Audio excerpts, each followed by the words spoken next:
Chapter 3. Heaven and Hell, the Great Distortion. How afterlife narratives hijacked consciousness and distorted the nature of now. From the book God is the Quantum Field, Rewriting the Name of the Divine Through Energy, Entanglement, and Awareness. Introduction.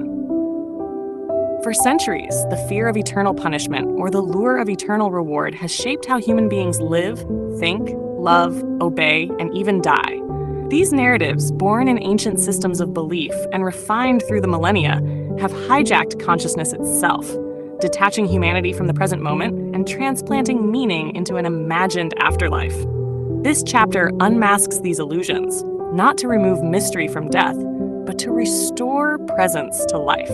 The ideas of heaven and hell are not spiritual truths. They are psychological controls. And when we trace their historical origin, scientific implications, philosophical contradictions, and spiritual consequences, we find that these stories, far from offering liberation, have enslaved the mind in dualistic bondage. To remember God as the quantum field is to also dismantle every projection of God as judge, rewarder, or punisher. In the quantum world, there is no heaven waiting and no hell burning. There is only now. There is only entanglement. There is only field. History. The architecture of reward and punishment. The concept of an afterlife as a place of reward or punishment did not originate with Jesus, Buddha, or the earliest mystics. It was institutionalized. In The Creation of Patriarchy by Gerda Lerner, we see how early religious hierarchies mirrored political structures, where order had to be maintained through fear and loyalty. Hell became a metaphor made literal. Heaven, a manipulated promise of submission. In ancient Egypt, the Book of the Dead spoke of a weighing of the heart. In Zoroastrianism, a bridge over hell determined one's final destination. These were moral metaphors transformed into dogmatic threats. The Roman Empire, aligning with early Christianity, refined the system into what Bart D. Ehrman in Heaven and Hell, A History of the Afterlife, describes as a machinery of eternal consequences, tied tightly to obedience to institutional authority. Even in pre-Christian traditions, access to the afterlife was often tied to burial rites, social status, and community recognition. The soul was not free. It was evaluated, judged, and sorted. These narratives were structured more by control than truth. Science. Dissolving the afterlife in the quantum field.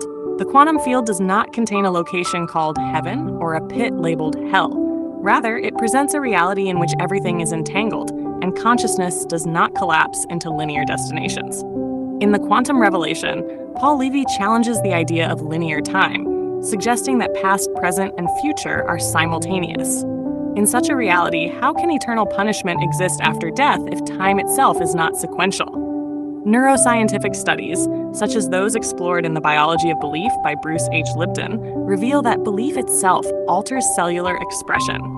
The body reacts to imagined afterlife scenarios with real hormonal shifts. Fear of hell is not abstract. It causes cortisol spikes. Hope for heaven releases dopamine. These narratives are chemical triggers masquerading as truths. Additionally, in The Field by Lynn McTaggart, we learn that consciousness is not a brain-bound event, but a field-bound phenomenon. If our awareness is part of a non-local field, the afterlife cannot be a distant realm. It must be an ever-present dimension. Heaven and hell, then, become vibrational states, not places. They are frequencies of consciousness, not destinations after death. Philosophy, the problem of dualism and moral absolutes. To say one soul is rewarded while another is tormented is to divide the indivisible. Alan Watts, in his book The Book, on the taboo against knowing who you are, reminds us that to split reality into good and evil, saved and damned, is a failure to grasp the wholeness of existence. Hell as an eternal punishment is not only philosophically unjust, it is illogical. Simone Weil, the mystic philosopher, once said, "If you say God is love and God creates hell, then love has ceased to be love." In philosophy, this is the problem of theodicy. How can a good God create eternal suffering? Even more, the idea of moral reward removes the soul's intrinsic value. We become performers for a prize. The concept of heaven enforces transactional ethics. And as Friedrich Nietzsche argued in Beyond Good and Evil, this kind of morality breeds resentment, guilt, and self-hate. We do good not for its own sake, but to avoid hellfire or gain paradise. This chapter asserts, consciousness that acts from fear of punishment or hope of reward is not free. It is conditioned. It is programmed. It is not love. It is compliance. Spirit, reclaiming the present, restoring the sacred now.